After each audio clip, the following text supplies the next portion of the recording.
ભગવાન જય શ્રી કૃષ્ણ। અત્યારે માતાજીના નવલા નોરતા ચાલી રહ્યા છે। ચૈત્રી આઠમ છે આજે। ચૈત્ર મહિનાના માતાજીના નવલા નોરતા હાલી રહ્યા છે। તો આ બધી જગદંબા સ્વરૂપ નાની નાની દીકરીઓ, જોકે આપણા ઘરમાં પછી એ મા સ્વરૂપે હોય, દીકરી સ્વરૂપે હોય, અથવા તો ઘરની લક્ષ્મી સ્વરૂપે હોય, પણ આ બધી જગદંબાઓ જ હોય છે। આ શક્તિનો પૂંજ હોય છે।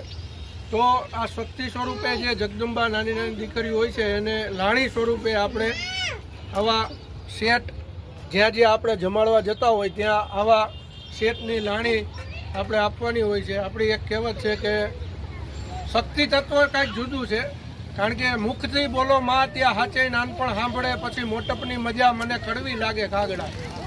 શક્તિ તત્વ એ કંઈક અલગ વસ્તુ છે, કારણ કે શક્તિ વિના, મા વિના 84 લાખ યોની છે, એમાં મા વિના આવી ન શકાય ધરતી ઉપર। અહીંથી કોઈ પણ માણસ, કોઈ પણ જીવ ધરતી છોડીને જઈ શકે, પણ આવવું હોય તો શક્તિની જ જરૂર પડે, માની જ જરૂર પડે। એટલા માટે શક્તિ તત્વ કંઈક જુદું છે।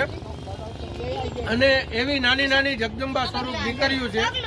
તો આજે આપણે એમને રાજી કરવાના પ્રયત્ન કરશું, કારણ કે આ તો ઈશ્વર રાજી કરી શકે, આપણી તો કોઈ હેસિયત નથી। આ તો ફૂલ નહીં તો ફૂલની પાંખડી રૂપે આપણે એમને પ્રસાદી રૂપે, આજે ચૈત્રી આઠમ છે, માતાજીની આઠમ છે, એટલા માટે જગદંબાની આઠમ છે, એટલા માટે આ બધી ઢીંગલીઓને, નાની નાની જગદંબા સ્વરૂપ દીકરીઓને લાણી આપવાનો પ્રયત્ન કરશું આપણે। હાલે બેટા,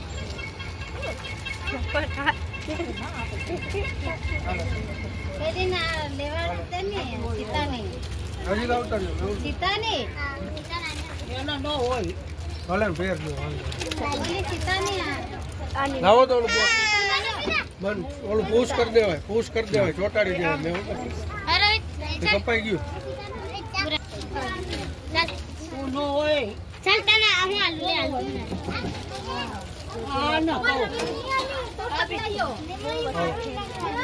થોડું